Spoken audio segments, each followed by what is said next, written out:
Good evening, students. Right. Taking again the next lecture or rather application of biotechnology lecture forward. Today, we will be learning about something very, very interesting called as transgenic animals. Okay. Now, as the name suggests, trans here means transformed. Okay. And genic means genes. So these are those animals which have an extra or a foreign gene or a foreign DNA within them. Okay. So if you remember, we had studied transgenic plants. In the similar fashion, we are now going to study transgenic animals. Okay. हम लोगों ने transgenic BT cotton पढ़ा था जो एक transgenic plant था. वैसे ही हमारे पास एनिमल्स है जो ट्रांसजेनिक है. इसका मतलब ये ऐसे एनिमल्स है जिनमें एक एक्स्ट्रा जीन है और ये जीन हम उस पर्टिकुलर एनिमल के जरिए एक्सप्रेस कराएंगे. वापस एक बार मैं बोल, ट्रांस का मतलब है ट्रांसफर और जेनिक का मतलब है जीन्स. ओके. तो इन एनिमल्स के हर एक सेल के अंदर ये पर्टिकुलर एक्स्ट्रा जीन डाली गई है. ओके. और हमने उस जीन को एक्सप्रेस भी कराया है और इसके लिए इस एनिमल को हम बुलाएंगे ट्रांसजेनिक एनिमल. अभी यहाँ पे एक पॉइंट हमको क्लियरली दिमाग में रखना है कि ये जीन उस एनिमल की खुद की नहीं है. ओके. हमने उसके अंदर ये फॉरेन जीन डाली है या एलियन जीन डाली है या एलियन डीएनए से वो जीन निकाल के. एलियन का मतलब है जो उसका खुद का नहीं है. ओके. जैसे फॉर एग्जाम्पल, अगर मैं चूहे के अंदर कोई एनिमल ह्यूमन की जीन डालता हूं, राइट, तो ये ह्यूमन की जीन उसके लिए यानी चूहे के लिए एलियन डीएनए हो गया. ओके. वैसे ही पिग के अंदर मैं कोई ह्यूमन जीन डालता हूं तो पिग के लिए वो ह्यूमन जीन एलियन जीन हो गया. In the same manner sheep के लिए, काउ के लिए, etcetera. You are understanding, right? तो ऐसे एनिमल जो है जिनके पास एक एक्स्ट्रा जीन आई है उनको हमने नाम दिया है ट्रांसजेनिक एनिमल्स. ओके. अभी इसके कई एग्जांपल्स हमारे पास है. मेरे पास ट्रांसजेनिक रैट है, ट्रांसजेनिक पिग्स है, ट्रांसजेनिक शीप है, ट्रांसजेनिक काऊ है, ट्रांसजेनिक फिशेस है, ट्रांसजेनिक बैक्टीरिया है. Okay, right. और आपको सुन के हैरानी होगी कि हमारे पास सबसे ज्यादा जो है वो है ट्रांसजेनिक माइस. अभी इसका एक कारण ये है कि चूहे का यानी माइस का और हमारा डीएनए का 98% काम करने का तरीका नियरली सेम है. ओके. इसके लिए ये ह्यूमन के बहुत क्लोज है. कौन? माइस. इसका मतलब अगर इसके अंदर मैं कोई भी ह्यूमन की जीन डालता हूं तो उसका असर जैसे इंसानों पे होने वाला है शायद वैसा ही सिमिलर असर इस चूहे के ऊपर भी होगा. ठीक है ना? और हम उस जीन को डिटेल में पढ़ सकते हैं. इसके लिए हमारे पास मैक्सिमम जो ट्रांसजेनिक एनिमल्स हैं वो माइस हैं. So as I have written, 95% are transgenic mice of our maximum animals if you take into consideration. अभी सवाल ये आता है कि ये ट्रांसजेनिक एनिमल्स की क्या सचमुच में जरूरत है? क्या रीजन है कि हमने इन एनिमल्स को बनाया? ओके. तो हम लोग एक एक करके इस रीजंस को देखेंगे. ठीक है. The first reason, okay, why transgenic animals were required, क्योंकि हमको पढ़ने का था कि हमारी जीन कैसे प्रोटीन बनाती है, वो प्रोटीन का सेल के ऊपर क्या असर होता है और पूरे बॉडी के ऊपर उसका असर कैसे होता है. ओके. तो हमको जानना था कि हमारे पास जो 25,000 to 30,000 जीन्स है, हर एक का फंक्शन कैसे होता है. ओके. वो कैसे प्रोटीन बनाता है, वो प्रोटीन बनाते वक्त क्या क्या प्रोसेसेस होती है यानी क्या क्या फिजियोलॉजी होती है, राइट. और उसके वजह से हमारे ओवरऑल बॉडी के डेवलपमेंट के ऊपर क्या असर होता है. जैसे फॉर एग्जाम्पल अगर मैं बात करता हूं तो इंसानों की ग्रोथ कैसे होती है यह हमको जानने का था, राइट. ब्रेन का डेवलपमेंट कैसे होता है, उसके बाद में हार्ट का डेवलपमेंट कैसे होता है. We wanted to know all this things. Okay. And for that we made transgenic animals. Okay. And as I told you, maximum animals were mice. तो हमने क्या किया, ग्रोथ हार्मोन बनाने वाली जीन को चूहे के अंदर डाला, राइट, और फिर हमने देखा कि उस हार्मोन का कैसे असर हो रहा है, is that particular hormone working properly और not, right. So we used this particular animals to understand normal physiology and development. Is it okay? This is the first use of transgenic animal. The second use of transgenic animals are to study diseases. अभी आप लोगों को शायद एक disease के बारे में मालूम होगा जिसका नाम है अल्जाइमर्स. अल्जाइमर्स ये ऐसी बीमारी है जिसमें इंसान चीजों को भूलने लगता है. तो हमको जानने का था कि वो कौन सा प्रोटीन है जिसके वजह से हमारे न्यूरॉन्स डिग्रेड होते हैं. ओके, हमको जानने का था कि और भी कौन सी सारी डिसीजेस है. जैसे मैं अगर बात करता हूं सिकल सेल डिसीज, ओके, तो आपको मालूम है कि ये म्यूटेशन के वजह से होता है. तो अगर किसी इंसान के अंदर वो सिकल सेल बना है तो उसका असर क्या होगा, कितना ऑक्सीजन वो कैरी करेगा नॉर्मल आरबीसी के मुकाबले, ये सब अगर हमको स्टडी करना है तो ह्यूमंस के ऊपर ये लीगली पॉसिबल नहीं है, क्योंकि हम इंसानों के लाइफ के साथ डेफिनेटली कोई भी एक्सपेरिमेंट नहीं कर सकते हैं. इसका सबसे बढ़िया एग्जांपल अगर मैं देना चाहता हूं यहां पे, तो लेट अस कंसीडर, मेरे को कोरोना वायरस का अंडरस्टैंडिंग करना है कि वो कैसे हमारे बॉडी में इफेक्ट करता है, राइट. तो मैं कोई भी नॉर्मल इंसान को उसका इन्फेक्शन करके उसके ऊपर स्टडी नहीं कर सकता. लॉ मुझे ये परमिशन नहीं देता. तो हमने क्या किया, हमने कोरोना वायरस को एक ट्रांसजेनिक माइस के अंदर डाला जिसमें इंसानों के जीन्स हैं, राइट. और फिर उस वायरस का जो पैटर्न है कि कैसे वो डिसीज प्रोड्यूस करता है वो हमने स्टडी किया. ओके, अभी ऐसा पैटर्न अगर मेरे को पता चलेगा तो मैं इस तरीके से दवाई बनाऊंगा कि हम उस पर्टिकुलर वायरस को मार सके. ये मैंने एक एग्जांपल दिया. Research is still going on, right, so don't come to any conclusion. So study of diseases अगर हमको करनी है तो ट्रांसजेनिक एनिमल जो है वो हमारे मॉडल ऑर्गेनिजम्स होंगे to understand the physiology of that particular micro organism और दैट पर्टिकुलर डिसीज, जिसके जरिए हम प्रॉपर दवाई बना सकते हैं. Is it okay? So this is the second use of transgenic animals. The third use of transgenic animals is to obtain biological products. Okay, अभी हमारे पास एक लंग डिसऑर्डर है जिसका नाम है एम्फाइसीमा. ओके, लंग डिसऑर्डर का मतलब है सांस लेने में तकलीफ होती है क्योंकि लंग्स की कैपेसिटी एकदम कम है. नॉर्मली जो सिगरेट पीते हैं उनको एम्फाइसीमा जल्दी होता है. अभी एम्फाइसीमा होने का कारण है कि उस इंसान के अंदर एक एंजाइम है जिसका नाम है अल्फा 1 एंटीट्रिप्सिन, ये बनता नहीं है. ओके, तो हमने क्या किया, हमने एक शीप बनाया. उस शीप के अंदर हमने जीन डाला जो अल्फा 1 एंटीट्रिप्सिन बनाता है. ध्यान से सुनना, हमने एक ट्रांसजेनिक शीप बनाया जिसके अंदर जीन इंसर्ट किया जो अल्फा 1 एंटीट्रिप्सिन बनाता है. ओके, तो ये जो शीप थी इसके मिल्क के अंदर अल्फा 1 एंटीट्रिप्सिन था. ऐसा मिल्क अगर मैं एम्फाइसीमा के पेशेंट्स को दे दूं तो उनका एम्फाइसीमा कुछ लेवल तक कम हो जाएगा. Is it okay?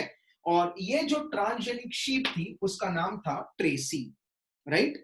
तो हमने इस ट्रांसजेनिक एनिमल के जरिए एक बायोलॉजिकल प्रोडक्ट बनाया जिसका नाम है अल्फा 1 एंटीट्रिप्सिन. ओके, वैसे ही और एक डिसऑर्डर है जिसका नाम है सिस्टिक फाइब्रोसिस, ये भी एक लंग डिसऑर्डर है, राइट. तीसरा जो है पीकेयू, फिनाइल कीटोन्यूरिया, ये और एक डिसऑर्डर है. हम इसको डिटेल में अभी नहीं पढ़ेंगे.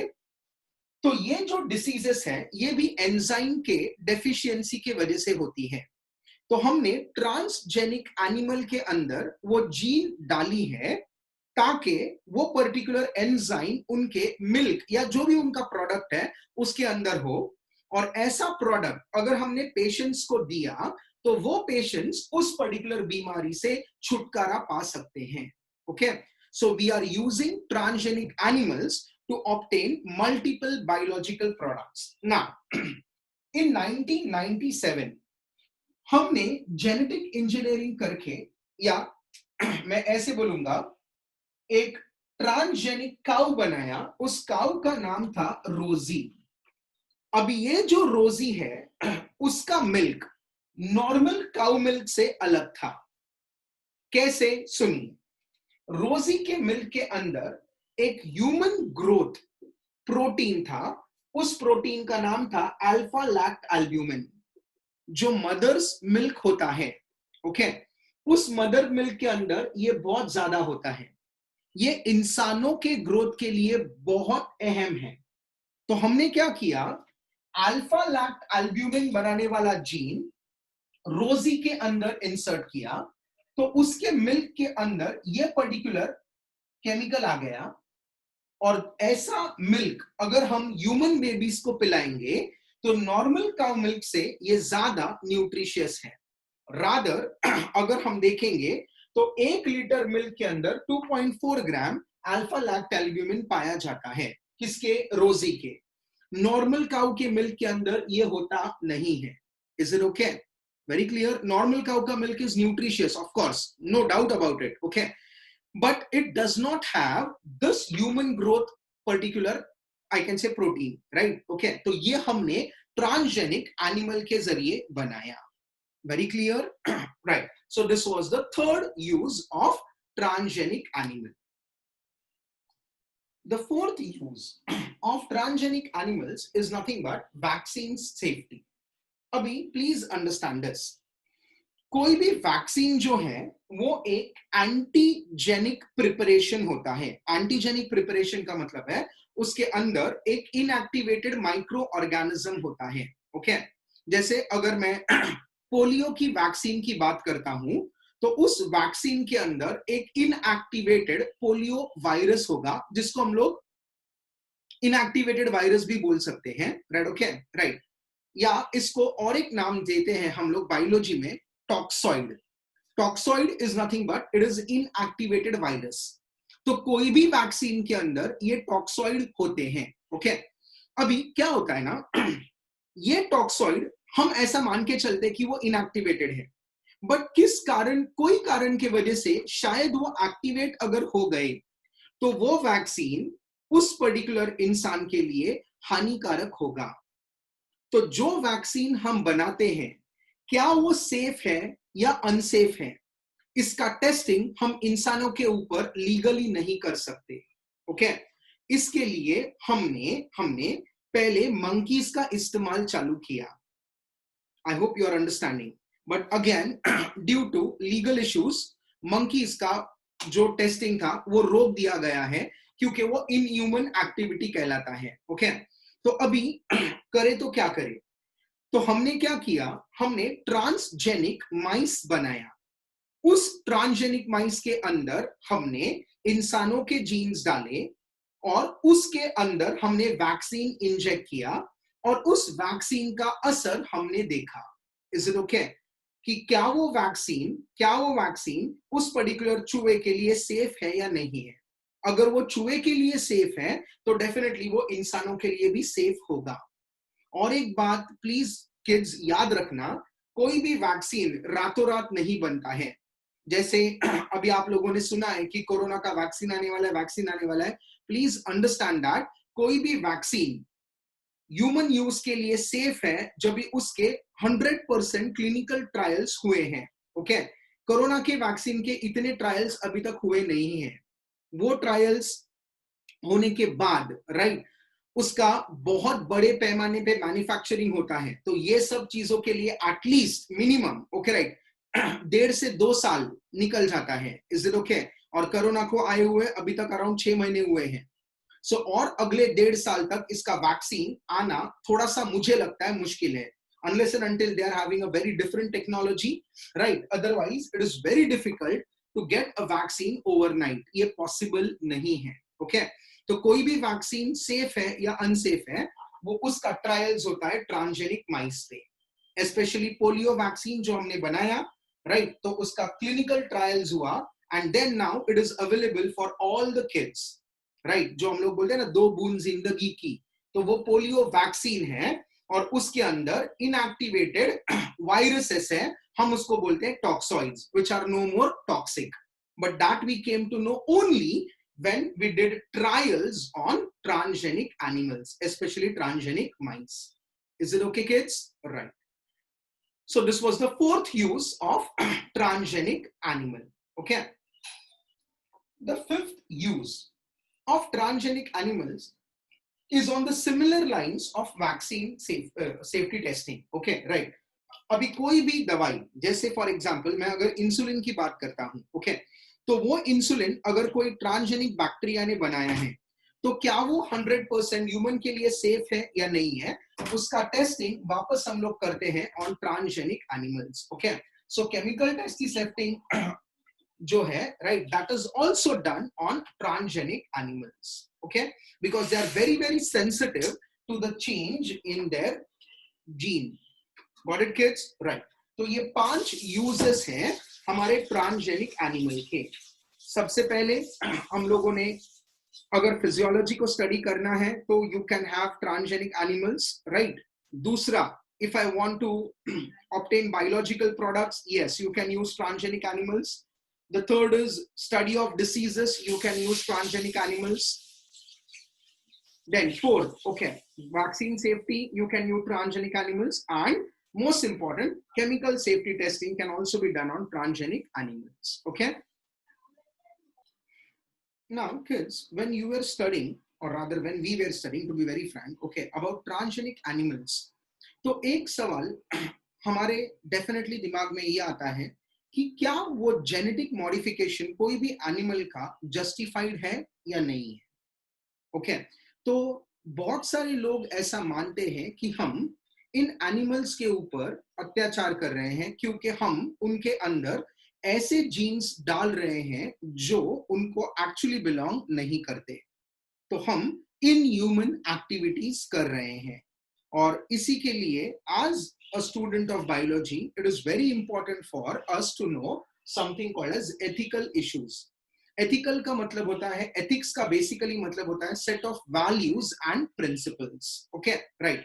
कोई भी चीज जब भी आप करते हैं तो आपको आपके जो सेट ऑफ वैल्यूज और प्रिंसिपल्स है वो हमेशा गाइड करते हैं. जैसे फॉर एग्जांपल हमको बचपन से सिखाया गया है कि चोरी करना ये एक सही एक्टिविटी नहीं है, बराबर, राइट. तो हमने अपने आप को बहुत बार रोका है, राइट, क्योंकि हमारे पास कुछ एथिक्स है. तो वैसे ही हमारे बायोलॉजी में भी जब भी हम ट्रांसजेनिक एनिमल्स या प्लांट्स बनाते हैं तो बहुत सारे लोग जो हैं वो एथिकल इश्यूज को लेके आते हैं या एथिक्स को लेके आते हैं कि ये आप जो कर रहे हो ये शायद गलत है. देखो, मैंने एक वर्ड इस्तेमाल किया शायद, क्योंकि कुछ लोगों को लगता है कि नहीं, ये तो इंसानों की भलाई के लिए तो कर रहे हैं. तो ये एक एक्चुअली डिबेटेबल इश्यू है. अभी ये डिबेटेबल होने का कारण है कि हमने बहुत बार ऐसे देखा है कि जब भी हमने कोई भी एनिमल का जेनेटिक मॉडिफिकेशन किया है, ओके, राइट, तो उसके अंदर जो हमको रिजल्ट चाहिए वो तो कभी मिलते हैं और कभी कभी नहीं मिलते. और हमको बहुत बार ऐसे रिजल्ट्स मिलते हैं जो हमको कभी नहीं चाहिए. Okay, so that is the reason why India has now developed a particular committee which is called as Genetic Engineering Approval Committee. Okay, ये कमिटी डिसाइड करता है कि कोई भी ट्रांसजेनिक एनिमल जो आप बना रहे हो या इवन प्लांट बना रहे हो तो क्या वो बाकी इंसानों के लिए सेफ है, क्या वो बाकी प्लांट्स या बाकी एनिमल्स के लिए सेफ है. अगर वो अनसेफ है तो वो आपको उसका परमिशन नहीं देंगे. ओके, फॉर एग्जाम्पल मैं आपको एग्जाम्पल देना चाहता हूं. अभी आपको मालूम है हमारे पास बीटी कॉटन है. अभी बीटी कॉटन का जीन्स डेफिनेटली चेंज्ड है, या मैं ऐसे बोलूंगा कि उसके अंदर एक एलियन डीएनए, या मैं ऐसे बोलूंगा कि एक ऐसा डीएनए का जीन, रादर डीएनए का टुकड़ा हमने डाला है जो उसका ओरिजिनल नहीं था. अभी अंडरस्टैंड दिस, अगर ये ट्रांसजेनिक कॉटन का प्लांट हम खेतों में ग्रो करते हैं तो उसके पोलन ग्रेन्स, मेरी बात ध्यान से सुनना, अगर उसके पोलन ग्रेन्स हवा के साथ या कोई इंसेक्ट के साथ दूसरे प्लांट को पॉलिनेट करेंगे तो शायद वो जो दूसरा प्लांट है उसका जीनोम भी कंटेमिनेट हो जाएगा. Okay, that is the reason कि हम लोगों ने ये जेनेटिक इंजीनियरिंग अप्रूवल कमिटी बनाई है. Is it okay? Clear kids? So to control all this, हमारे पास we are having genetic engineering approval committee, right? Now understand this. और इनका एक इंपॉर्टेंट फील्ड वो लोगों ने एस्टैब्लिश किया है, and that particular thing is called as bio patenting. Now let us understand what we mean by the word patent. Patent का basically मतलब है right या copyright, to be very specific, okay, for any invention or any discovery. जैसे for example, if you are inventing something, so you have put in your hard work, you have put in your time, you have invested your money, and you have discovered something or you have invented something. So what the government says is that you take the right for that, okay, or you can take a patent for that, right? वैसे ही biological field में हमारे पास bio patents हैं. These are nothing but these are the rights given to an individual or a group or even a state or a company or even a country, right? So bio patents have been granted for genetically engineered plants, genetically engineered animals also. Now let me give you an example. Listen, we have a company based in US called as Monsanto, okay? अभी ये Monsanto ने क्या किया? Basmati rice. Now please understand this.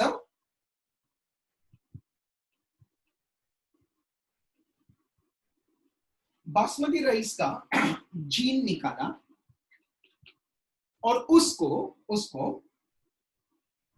Transfer किया into another rice variety which is called as semi-dwarf variety, and they developed a new rice, and that rice was called as Texamati.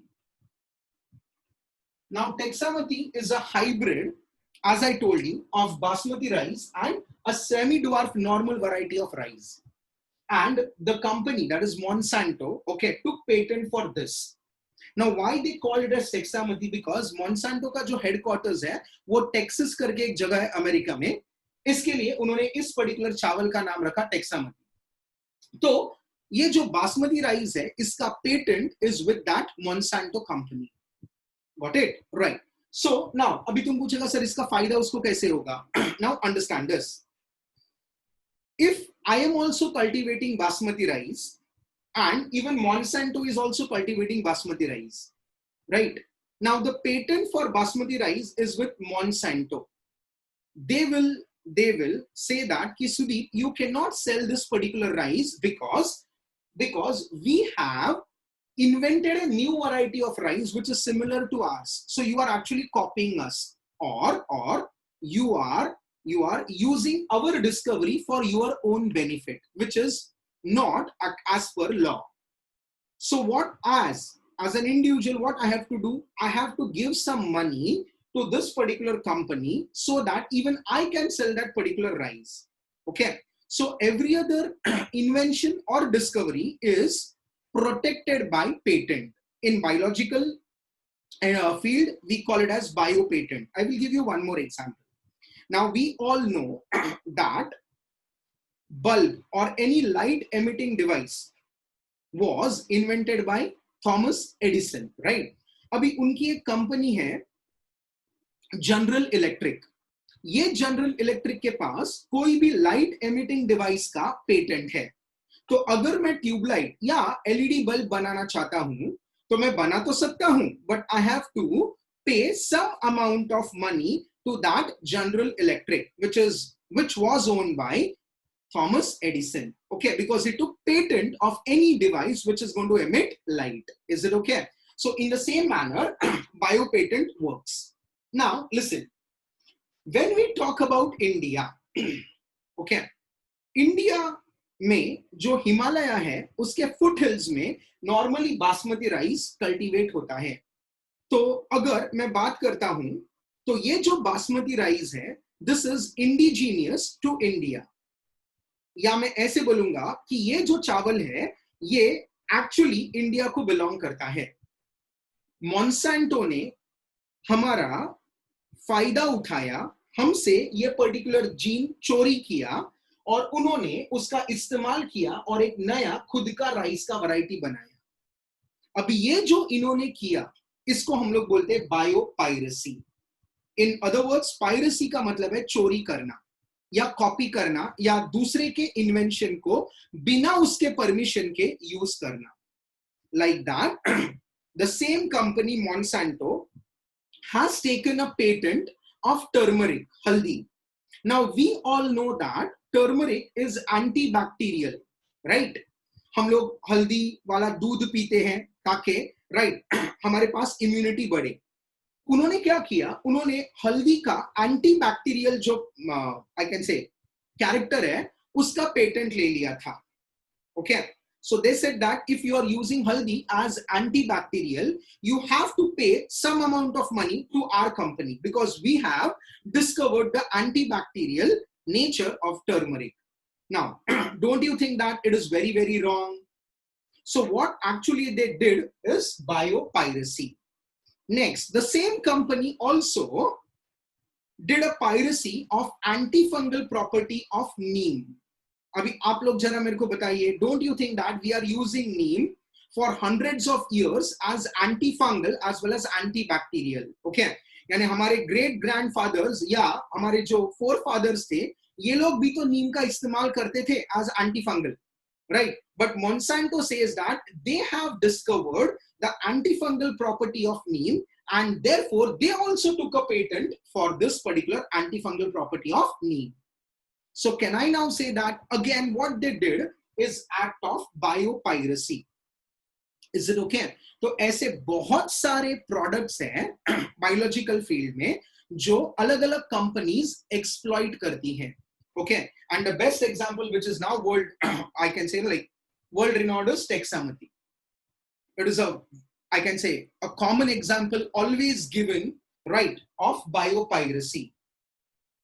Now in India, let's talk about India now. Okay, we had, or rather we have still, a very renowned scientist called as Dr. Raghunath Mashelkar.